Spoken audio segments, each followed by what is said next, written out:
¿Qué tal? Muy buenas noches. Esta es la entrevista. Gracias por recibir la señal informativa de Radio Televisión de Veracruz. Agradecemos a quien nos está mirando a través de la televisión de los veracruzanos y nos escucha también en Sistema Combo a través de la radio de los veracruzanos. Vamos a entrar en contexto de lo que le estaremos platicando el día de hoy. Luego de 8 años de preparación, el pasado 18 de junio, en nuestro país entró de lleno el sistema de justicia penal acusatorio adversarial, un nuevo modelo que busca hacer más flexibles y transparentes los procesos, cuyo emblema son los juicios orales. A diferencia del régimen pasado, los jueces no darán un fallo leyendo expedientes, sino valorando las declaraciones y pruebas que las partes acusada e inculpada aporten durante la audiencia. Uno de estos objetivos de este nuevo sistema es tener opciones de justicia alternativa para que menos casos lleguen a juicio y los procesos se agilicen, lo que representará menos costos para el Estado y justicia pronta también para los implicados. Para hablar de estos temas, tenemos en el marco del centenario de la Constitución Política de nuestro país a el doctor Carlos Antonio Vázquez Azuara. Él es académico e investigador de Ciencias Jurídicas, además miembro del Sistema Nacional de Investigadores del CONACYT. Doctor Azuara, bienvenido esta noche a la entrevista. Mi distinguido Ángel, qué gusto me da saludarte y siempre es un gusto también saludar al brillante y querido auditorio de RTV. Doctor, el nuevo modelo de justicia penal protege los derechos de las víctimas y la presunción de inocencia, además de que transforma y fortalece las instituciones para que sean más eficientes, ¿no?, en estos procesos. ¿Cuáles han sido estas principales aportaciones y reformas de esta nueva forma de aplicar la justicia, doctor? Muy bien, Ángel. Precisamente planteas la pregunta medular de esta transformación del nuevo sistema de justicia penal. A partir del 18 de junio de 2008, cuando se publica en el Diario Oficial de la Federación esta reforma que, grosso modo, transforma 10 numerales de la Constitución Federal para presentarnos el sistema de justicia penal que hoy impera de corte acusatorio, bueno, las principales transformaciones se traducen en una consolidación de la presunción de inocencia que ya existía, pero que queda ya plasmada en el 20 constitucional. Tenemos evidentemente desmenuzado en apartados los derechos de la víctima, los derechos del imputado y los principios generales. Los principios generales del nuevo sistema son rectores y el 20 establece: el procedimiento penal será acusatorio y oral, principal transformación, y después se regirá por los principios de continuidad, contradicción, igualdad, inmediación, publicidad. Estos principios son los que le dan vida al nuevo andamiaje de justicia de corte acusatorio. Es decir, transitamos de un sistema inquisitivo mixto, donde todo se hacía por escrito y se privilegiaban las detenciones, a un nuevo modelo de justicia que es eminentemente oral y donde se privilegia la presunción de inocencia y se busca hacer más eficientes los procedimientos jurisdiccionales. Ahora, doctor, las modificaciones a la Carta Magna, que son más de 140 que rige el país actualmente, además de fortalecer el marco jurídico en beneficio de las mexicanas y de los mexicanos, reafirma también, doctor, la relevancia del texto constitucional y busca actualizarlo para mantenerlo vigente. Hay quienes se pronuncian a favor de una reforma profunda a la Carta Magna y hay otros que dicen que se necesita una nueva constitución política para nuestro país.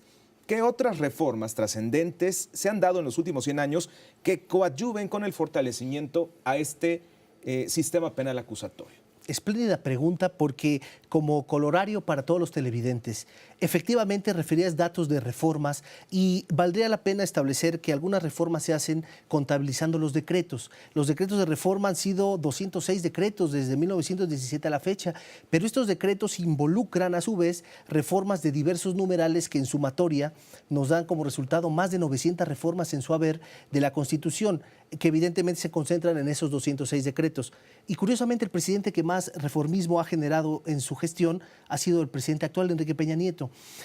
Si yo te pudiera mencionar las reformas trascendentales de 1917 a la fecha, te citaría evidentemente la reforma del 18 de junio de 2008, que incorpora el nuevo sistema de justicia penal, las reformas del 6 y 10 de junio de 2011, que incorporan los derechos humanos y mejoran el juicio de amparo, pero también, yéndonos un poco más atrás, la reforma de 1917, evidentemente, que involucra el derecho social, laboral, agrario y de seguridad social, pero también aquel que instituye el Tribunal, en aquel entonces Federal Electoral, ahora ya es Tribunal Electoral del Poder Judicial de la Federación, que por primera vez marca la pauta de la evolución de un sistema donde ponderaba el partido hegemónico a un sistema verdaderamente democrático, donde hay elecciones competitivas y un órgano arbitral que decide sobre las elecciones. Si yo pudiera mencionar esos puntos relevantes, serían estas reformas. Es decir, las dos reformas más fuertes o coyunturales en esta etapa, ¿no?, de modernidad de la Constitución tienen que ver con el sistema electoral del país y también con el sistema o la impartición de justicia. Es correcto, así lo podríamos centrar, el aspecto electoral y la impartición de justicia. Ahí se han centrado, entre otros rubros, evidentemente, los aspectos medulares. Hablando acerca de la impartición de justicia en el país, el sistema penal acusatorio genera un contexto totalmente diferente a lo que conocemos. El fiscal del Ministerio Público cuenta ahora con la facultad de aplicar criterios de oportunidad, así se leen los términos, desde la noticia del delito hasta la investigación, así como promover en forma autónoma, doctor, los mecanismos alternativos de solución a controversias, siempre y cuando el delito lo permita y el acuerdo preparatorio o reparatorio sea de cumplimiento inmediato.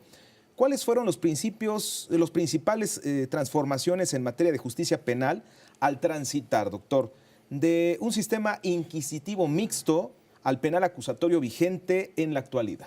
Extraordinario. Ha citado y referenciado muy acertadamente uno de los bastiones más importantes del sistema de justicia penal.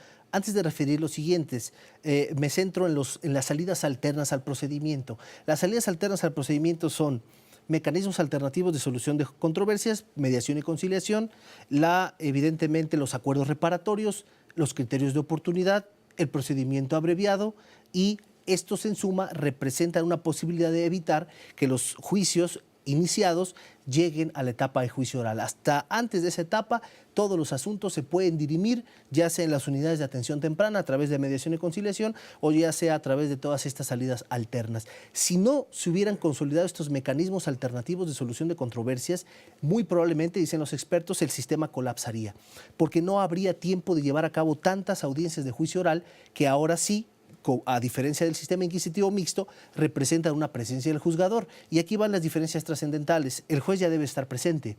El abogado debe estar capacitado. Ya un abogado del sistema anterior que no se actualizó, indudablemente queda fuera. ¿Por qué? Porque ahora un derecho indispensable, humano, tanto de la víctima como el del imputado, es el derecho a una defensa técnica adecuada. El abogado que no cumpla con ese requisito tendrá que ser desalojado de la sala.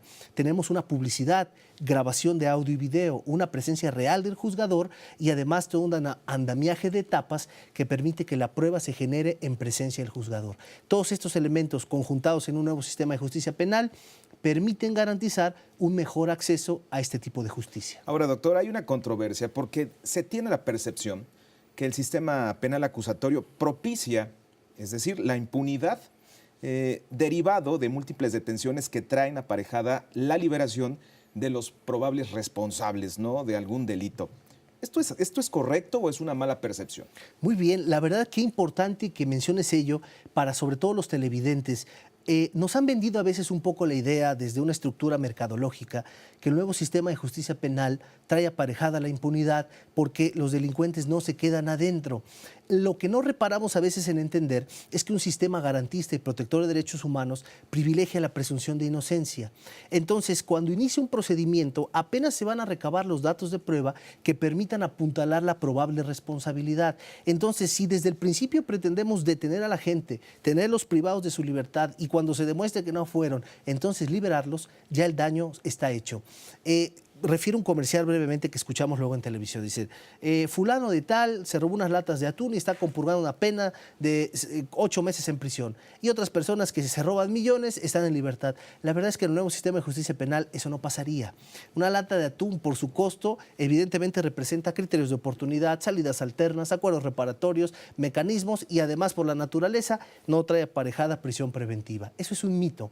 Lo que debemos entender es que privilegiamos la presunción de inocencia. Entonces el culpable tendrá que someterse, el probable responsable, a un procedimiento. Pero tenemos todavía la cultura de querer primero encerrar a la gente y luego buscar pruebas para acreditar su responsabilidad. Hablando de esta óptica y partiendo de la óptica del nuevo sistema penal acusatorio, en el caso del exsecretario de Seguridad Pública, Bermúdez Zurita, del líder de los 400 pueblos y también de Leonel Bustos, que finalmente obtuvo la posibilidad de salir y enfrentar la justicia, ¿no?, desde otro lugar que no es en este caso Pacho.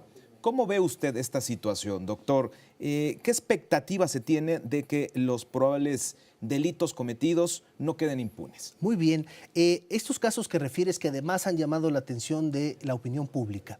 Me refiero específicamente al de Bermúdez, Zurita y el ex líder de los 400 pueblos. Ellos obtuvieron una prisión preventiva oficiosa como medida cautelar. Ojo para el auditorio, esto no quiere decir que ya los estén sancionando por lo que cometieron, los están investigando. Lo que pasa es que las medidas cautelares, específicamente la prisión preventiva oficiosa o no oficiosa, se dan solo para 4 supuestos. ¿Cuáles son? Que haya temor fundado y expreso de la sustracción de la acción de la justicia, que se ponga en riesgo la vida de la víctima o de los testigos, que no se garantice el libre desarrollo del procedimiento o bien que evidentemente no se garantice la presencia del imputado a juicio. Si se dan estos 4 supuestos, opera la medida cautelar de prisión preventiva. Indudablemente en el caso de Bermúdez y en el caso del ex líder de los 400 pueblos, había elementos para presumir que en caso de no aplicar la medida iban a sustraerse de la acción de la justicia. En el caso de Bustos, bueno, la defensa logró acreditar que iba a comparecer, que los datos de prueba no arrojaban un delito que necesariamente trajera aparejada la prisión preventiva y además hay otras medidas menos agresivas como ir a firmar, una garantía económica, entre otras, y logró la defensa desvirtuar la prisión preventiva. En los otros casos considero que fue bien aplicada y bueno, para eso son las medidas, para garantizar la presencia del imputado a juicio, no son una sanción anticipada del delito. Había quienes decían que a más tardar el fin de semana, el exsecretario de Seguridad Pública sería puesto en libertad. Muy bien. Qué bueno que lo comentas porque también debemos entender cuál es el andamiaje jurídico atrás de esa posible expectativa. Tenemos que las medidas cautelares las impone el juzgador, pero tenemos otros medios como el juicio de amparo indirecto que se promueve contra una medida que no fue impuesta conforme a derecho. Si la defensa de Bermúdez logra desvirtuar los elementos que dieron pie a la medida, es decir, que sí se garantice su asistencia a juicio o que no haya temor de la sustracción de la acción de la justicia, el juez federal en un amparo indirecto concederá la suspensión y evidentemente revocará la medida cautelar. Y si la revoca, podrá el imputado gozar de libertad hasta en tanto se acredita su responsabilidad. Esto no quiere decir que quede impune. Es correcto, no quiere decir que quede impune y quiere decir que el procedimiento puede continuar. En el marco del centenario de la Constitución Política, usted ha escrito un libro que se llama Constitución Política de los Estados Unidos Mexicanos y el día de hoy también viene a presentarlo al auditorio de Radio y Televisión de Veracruz.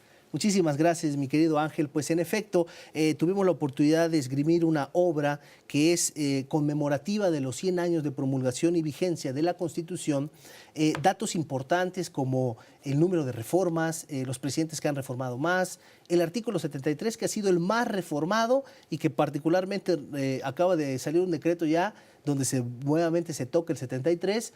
Y bueno, datos que podrán encontrar en esta obra que, bueno, someto ya a la valiosa consideración de todo el auditorio y que, bueno, concentra los textos originales de la Constitución y remembra un poco esta frase que a mí me encanta de George Santayana: el pueblo que no conoce de su historia está invariablemente condenado a repetirla nuevamente. Si no entendemos la evolución histórica del reformismo normativo en México, no podremos consolidar un andamiaje actual que verdaderamente sirva al pueblo de México. ¿Dónde lo podemos encontrar? ¿Dónde podemos encontrar su obra, doctor? Muchísimas gracias, Ángel. Pues esta obra la pueden encontrar en los principales puntos de venta editorial, librerías del centro u otras de su preferencia, pero también en la Universidad de Jalapa se está poniendo a la venta, así que quien desee o también contactarme a través de mis redes y con muchísimo gusto podemos hacer la entrega o el ejemplar, difundirlo a quienes tengan el interés. ¿Cuáles son sus redes sociales para contacto, doctor? Muchísimas gracias, Ángel.